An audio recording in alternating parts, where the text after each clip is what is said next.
Hello everyone, it's your favorite realtor, Erica Hernandez with RE/MAX Top Realty. Thank you for joining me today and happy Monday to you. Today you're going to find me in this lovely garage right next to this electrical panel because we're talking all things electrical. Number one, we're talking about electrical panel manufacturers. Number two, I'm going to give you helpful things of what notes to write as you're walking through a home that you're thinking about purchasing. And number three is all the homework you should be doing after taking all your notes. If you would like to learn more, please stay tuned. Don't forget to follow me on all my social media at Erica Houston Realtor, Snapchat, Facebook, Instagram, LinkedIn, Twitter, and TikTok. And go to my website at www.erikahoustonrealtor.com. All right, guys, we're going to get super close here.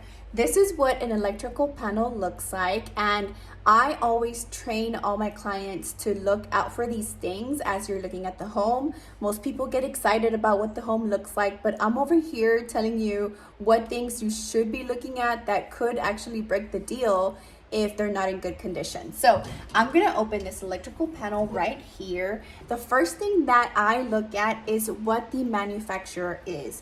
On here, and I'm gonna take you guys off so you guys can see. So I just opened it and I see that it is GE, and I actually also saw that right here as well, General Electric. So this electrical panel manufacturer is one that I like to see. General Electric has very good history, very good ratings. When you're walking through these homes, I do encourage you snap a picture so that you can look at it later. There's a lot of due diligence you guys can do before making an offer, and this would be one of them. That electrical panel manufacturer is very, very important because some of these manufacturers no longer exist.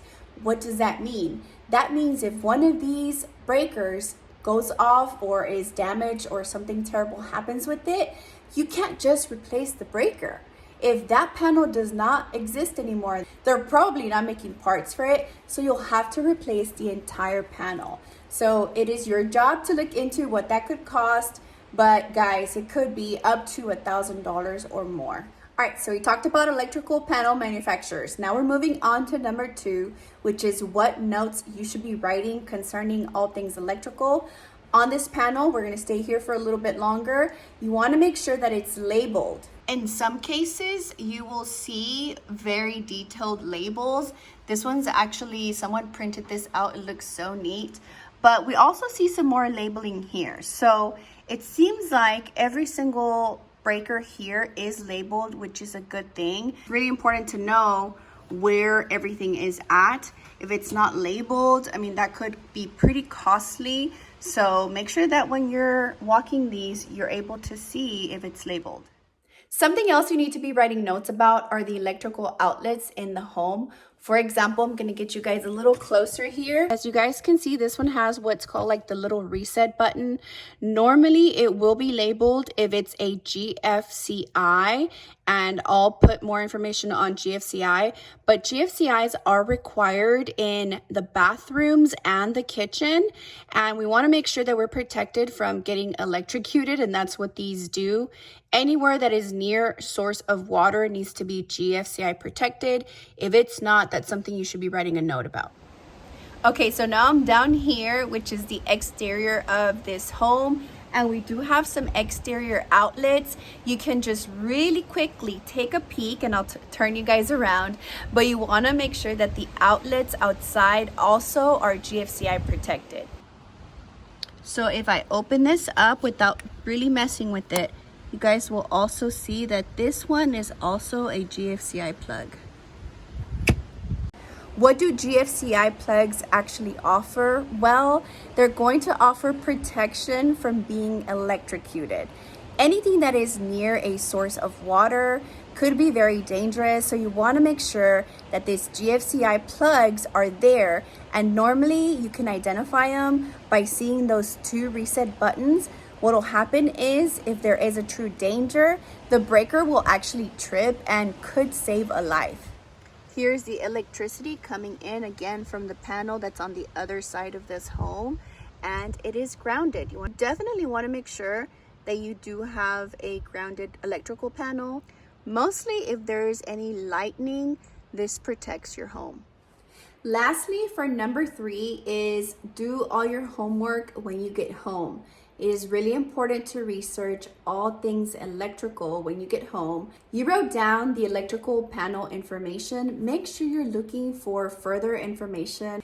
You can find so many things online, so definitely research the manufacturer to see what is being said about that electrical panel. We also talked about the ground rod, so if there is no ground rod, research what it costs to ground the house to make sure that you're being protected from things like lightning. If the electrical panel is not labeled, definitely research how much it would cost to hire someone to come label that for you. Also, find out what the GFCIs are there for. And if there were no GFCI plugs in the house, make sure that you're researching how much it costs to get them and to get them installed. Something else I forgot to touch base on earlier is make sure there are no weird wires hanging out. That also will cost you money to get corrected. So make sure you're looking around the house, inside of the house, that there are no weird wires, especially what we call live wires around the house. And if you're able to sneak into the attic, most times we won't let you walk up there, but we can let you just take a peek. Make sure also there that there's no electrical looking issues. By no means did I touch base on everything electrical. I like to give you guys bits and pieces. When you're walking through a property with me, I'm gonna give you all the tips to make sure you're making the right decision about purchasing a home. This is just touching a little bit on everything, and I just wanted to educate you guys today, give you more information, and obviously try to encourage you guys to give me a call for all this help.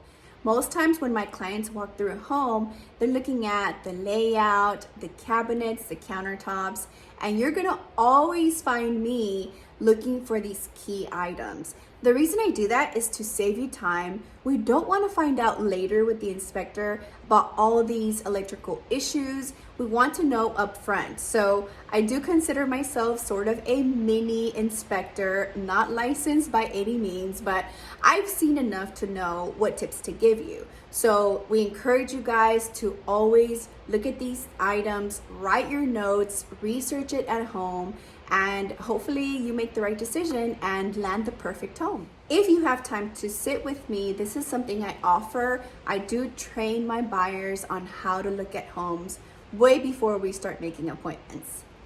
I do hope that you guys reach out to me soon, and I do appreciate your time. If you are still here, consider hitting the like button, hit the notification bell so you don't miss any other videos, and subscribe to my channel, leave me a comment, share this video, all that good stuff. All the support is greatly appreciated. I can't wait to see you on next week's video. Have a blessed week.